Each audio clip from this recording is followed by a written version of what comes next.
Now I'd like to invite our chief guest, Vandana ji, Vandana Kumari Jaina. She is welcome, ma'am. Uh, we are very happy to have you here. Vandana ji was educated a few lines about her background. Vandana ji was educated in Delhi University. She got her bachelor's and master's there, and then went on to top the social sciences master's program at the University of Birmingham. Throughout her illustrious career, she has held various positions. She's been a driving force behind the National Literacy Mission, behind mass education, behind youth education and sports. And currently she serves as a senior advisor to the Planning Commission. She is really passionate about education, has always encouraged innovative programs. And one wonderful thing about Vandana ji is that she is a passionate writer. So she has actually been published in in lots and lots of leading newspapers and journals. She's written a novel. She's written anthologies of short stories. And we are really fortunate to have such an august personality be the chief guest of this wonderful camp and be an inspiration to inspire us. So Vandana ji, with that, the floor is all yours. Thank you. Is it working? My young friends, I'm really happy to be here today, and I think the reason I like to come and address school and college students is that it takes me back memory lane. I left school, I think, 40 years ago, so it makes me feel very young when you come and interact with youngsters. And Inspire is a program which I like because I was Principal Secretary, School and Mass Education, Government of Orissa, when this program was being launched. And I thought that this was a wonderful opportunity to handpick talent from all over the state and nurture them so that they could contribute. And Swamiji has, I think, exhausted the entire gamut of subjects I could have chosen to speak on. But what I really like today is to see that almost half the audience is girls. It is indeed a big achievement you won't realize, because 40 years ago, when I left school, there was a very clear mindset that science was for boys and humanities was for girls. And there were other considerations besides. All women wanted to be homemakers first and career women next. And it was always felt that you can't balance science as a career with home as well. And so the softer option was to pick on humanities. I'm so happy that there are so many girls who have come into this stream. Now I'm told that under the Inspire program, 49.6% of the selected awardees are girls, and 60% of the young scholars are women. So I think hats off to all of you. But another thing is that you have inspiration and role models today. We only heard of Madame Curie, the woman who won the Nobel Prize both for chemistry and physics, but you people have nearer home inspiration like Kalpana Chawla and Tessie Abraham. And when the Agni 5 was launched, she was the face behind it, and she says science has no gender. So I think it is very, very important to accept that, realize that, and work on that. I would like to also mention that the point which Swamiji made about the inquiring mind and the teacher's role is very important to nurture scientific mind and the inquiring mind. I remember I was in Manipur. I don't know if all of you know where Manipur is, what it is like. It was educationally pretty backward in terms of the quality of education. And I have a son who was then 7 years old, and he wanted to know why the sea was salty. Now, being a humanities student, I knew all about Gandhiji and Satyagraha and the salt Satyagraha and how water was taken from the sea and made into salt, and the British law, which was very unjust, was broken. But the scientific explanation of why the sea was salty was something I didn't know. So I said, go and ask your class teacher. And the teacher told this class 2 boy, the sea is salty because the Lord has made it so. So he came back and told me this. And I said, this is not true. Unfortunately, there was no internet at that time, no computers, no mobile phones, no access to information in a place as remote as Churachandpur in Manipur. So I couldn't answer him. Then we came to Delhi on transfer, And I said, go and ask your new teacher this. And he went to the new teacher, and the teacher said, Beta, I'm sorry, I don't know the answer, because she was a class 2 teacher, not necessarily a science student. And she said, but wait, tomorrow I'll get you the answer. She went to the library, she read it up, she came back, explained to him, and he was satisfied. And I thought the point Swamiji made is that if the teacher does not know, in all fairness and with due humility, she should tell the child that, but not stop the inquiring mind which a child has by giving a wrong explanation because you don't have the courage to say, I do not know. The other thing is that all parents should encourage children to inquire, question anything, every premise. Again, I have an elder son who only one among our family has done science and is continuing to pursue science. So he would destroy any toy which was given, which said unbreakable material, he would break it in 2 minutes. And then finally, all the books which we have, the A, B, C, D books, would be torn in minutes. So I actually purchased a book which said, made in Japan, cannot be torn, and the shopkeeper demonstrated it. He took it like this, tried tearing it this way, and then horizontally, and neither vertically nor horizontally the book was torn. So I paid a lot of money, came home, and within half an hour, my son had torn the book. So I said, how did you do it? I mean, I didn't mind the money I wasted. The question is, how did he do it? He says, it can't be torn horizontally or vertically, so I tore it diagonally. So the question is, if you have an inquiring mind, you will find ways and means of doing this. When I was in the National Literacy Mission, we were working with neoliterates and semi-literates. And Professor Yashpal, who's an eminent scientist, and I think he was the chairman of UGC then, and I were doing a phone-in program with the All India Radio. So people were asking me general questions and they were asking him scientific questions. And I remember one boy asking him, why the puri puffed up? He said, how does the air get into it?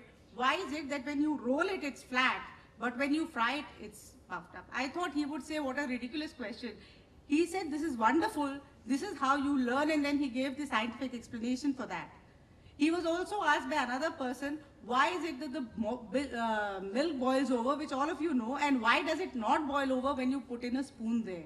And again, that eminent scientist explained this and said, if you continue to inquire in this manner, there is a lot of things you are going to learn because you keep questioning the day-to-day phenomenon and learn from there. So that made me realize that when you tend to take everything at face value, what is written in the text is never questioned, not by the social scientists very easily. But if you have a scientific mind, you will try to go behind it and see why this happens. So, having said that, I also want to say that while Swamiji is right, that a lot of phenomenon has been made to make our lives comfortable, I would beg to disagree and say that when it comes to the computer, the mobile phone and other technology, it's actually to broaden the frontiers of your knowledge. Today, you people had a wonderful interaction, I am told, with a Nobel laureate because there was facility for video conferencing. Now, if you didn't have it, you wouldn't have interacted. When we were there as children, okay, you didn't have television, you didn't have computers, you didn't have mobile phones, you were limited to the textbooks and to the radio. Now the radio is supposed to be good in helping you build your imagination because you people see the IPL and all cricket match live. We heard the commentary of a cricket match. We had to imagine that there was a cricketer in the field and he was hitting a ball and the ball went in for a 6, etc. So it helped us imagine, but we never saw things live. Today, when you have any disease, anybody in the family suffers from a disease, you do a Google search, you can read a lot of material on what the disease is like. Yes, you need a doctor to question that eventually, but you do get a lot of information. So I think apart from making life comfortable, it has helped you people to access a lot of information and distill it, question it, and gain knowledge, which was not provided to people 40 years ago or 30 years ago. So take advantage and get benefit out of that knowledge, that facility, that knowledge, etc. I'd also like to say that science can contribute tremendously in various spheres, the medical science being one of them. I remember being I don't know whether it was 1975 or when Dr. Christian Bernard did the first heart transplant.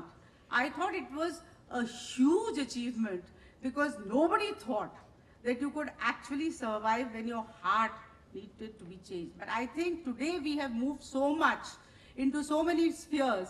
You have robotic surgery now. You have, my elder son has undergone a corneal transplant after his cornea got damaged at the age of 22. And if you didn't have science doing organ donation and organ transplants, he would have been legally blind in one eye. So life has given so much, science has advanced so much. And today, you know baby Durga, the first test tube baby in India, and the second one in the world after Louis Brown. That was done by an Indian scientist. Nobody actually accepted his medical research. He was frustrated because he was criticized and they said that he had cheated on the medical fraternity, and he ultimately committed suicide, and later on they verified and said that his claim was absolutely genuine. It was a test tube baby. So the point is, today you have women who could not conceive children having children through all the new technology, through the IVF, etc., thanks to the medical community. You also have issues like in the agricultural field. There's a lot of things which scientists can do as grassroots research. I am dealing with women and child development, and I would like to ask you, do you have any idea of how many children in India are malnourished? Can anybody give me a figure of how many children in India are malnourished? It's 42%. And do you know which country has the highest number of malnourished children in the world? It is again India. And do you know what happens if you are malnourished? Your brain does not develop fully. So those children go to school, they cannot understand, they cannot retain, they have no memory. Today you are sitting, the top 1% of the youth in Kerala are sitting here in this Inspire Science Camp because you do not have these issues. But imagine the child who cannot go to a nursery class and retain things because he did not get adequate nutrition in the childhood. Because it is in the first 5 years of childhood that your brain develops. And if you do not get adequate nutrition, your brain will not develop fully. Now what can science do about it? See, what happens if a child has difficulties apart from the brain development? What happens if he has vitamin A deficiency? Huh? Night blindness. What happens if he has vitamin D deficiency? Yeah, rickets and other problems. Then you go to B and C. Now all these nutrition, what happens when he doesn't get iron? 56% of women in India are anemic compared to 43% of men. Okay. Now what happens if they don't get iron?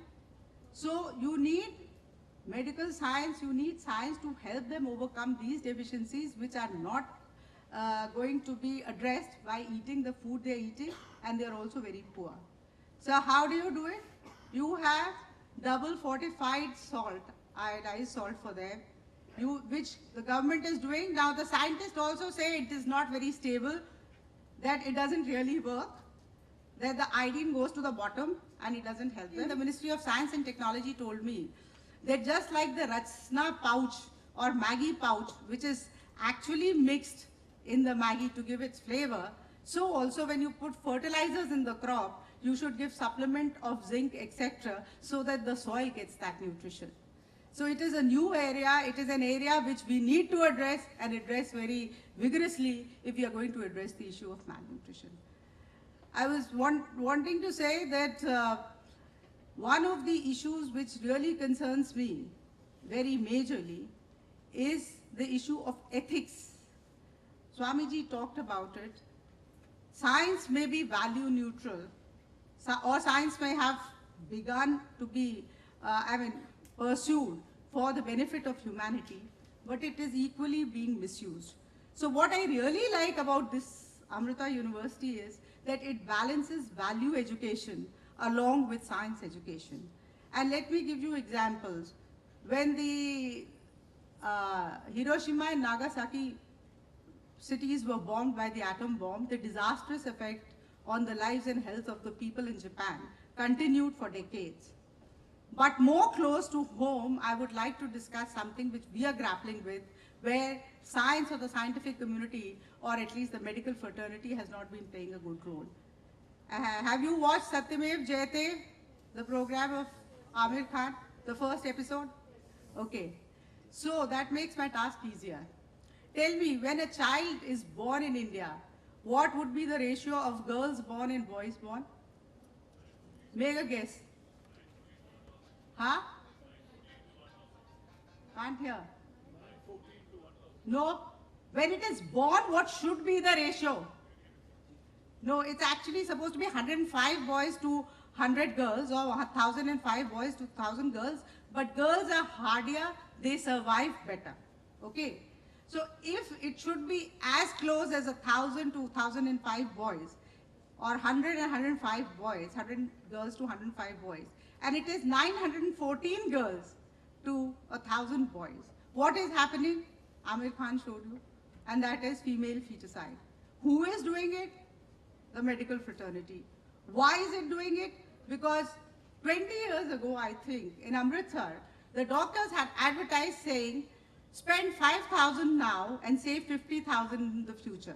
Dowry then was 50,000 rupees. Today it goes up to, I think, 5 lakhs, 50 lakhs, I haven't the faintest clue, but a lot of money. And it is the medical fraternity which is encouraging this huge amount of feticide, which Amir actually showed in his program. And is there something government can do about it? Because there is one issue which is not a science issue, and that is the mindset of the parents and the society, etc., etc.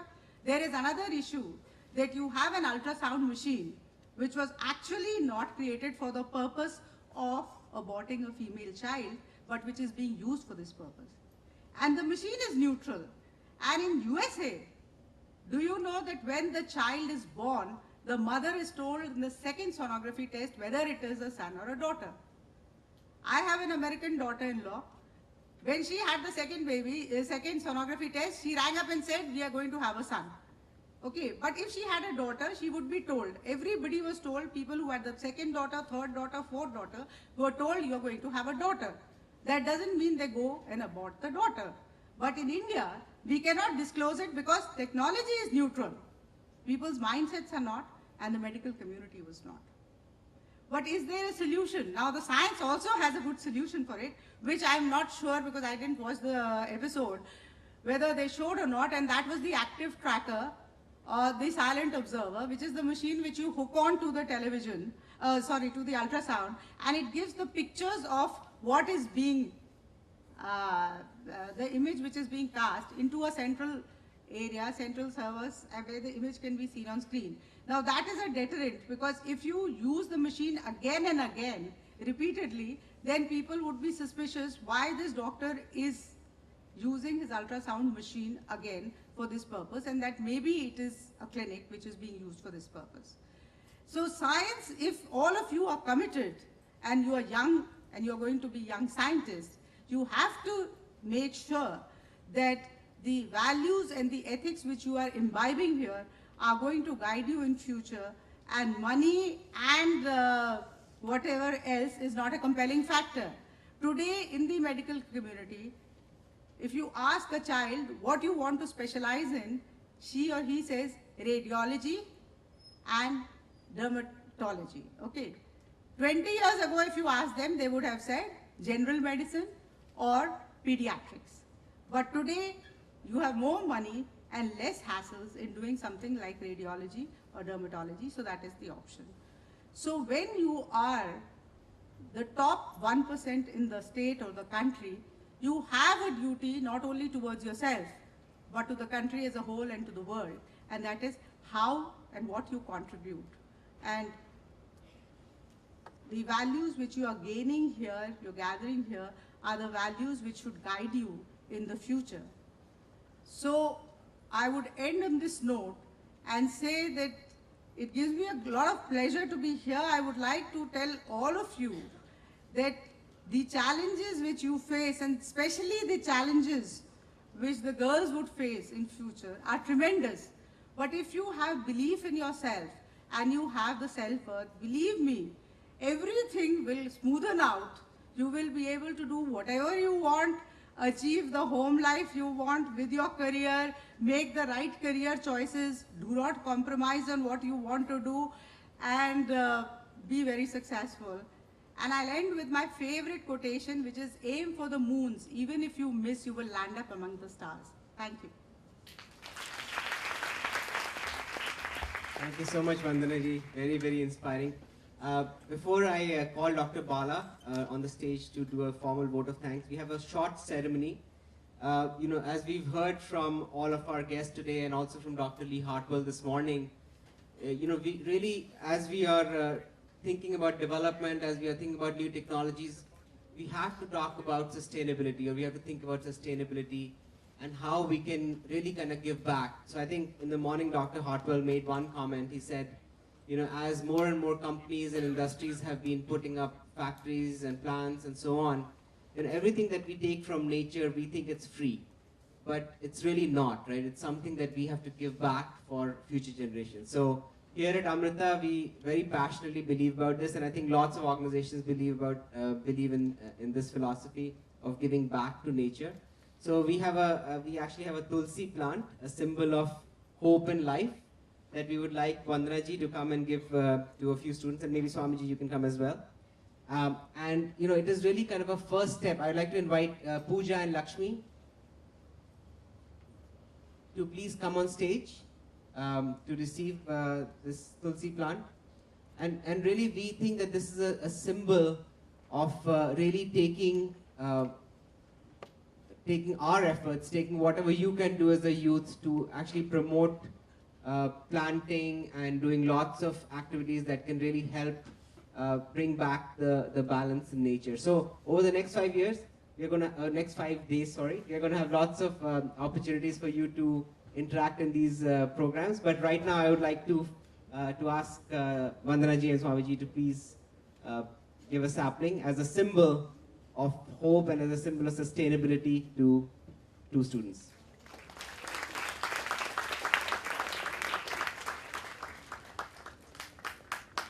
And again, I would like everybody over here to be enthusiastic about participating and doing more things with Green Friends, which is an organization that Amrita supports to do so much more about planting and giving back to nature.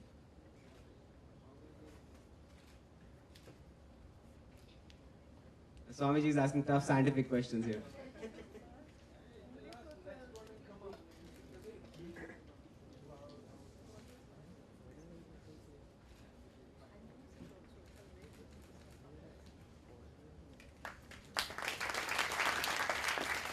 Thank you so much. Just a small memento of our thanks to Vandana ji. So please accept this as a gesture from us. Bala, if you can please hand over the memento to Vandana ji.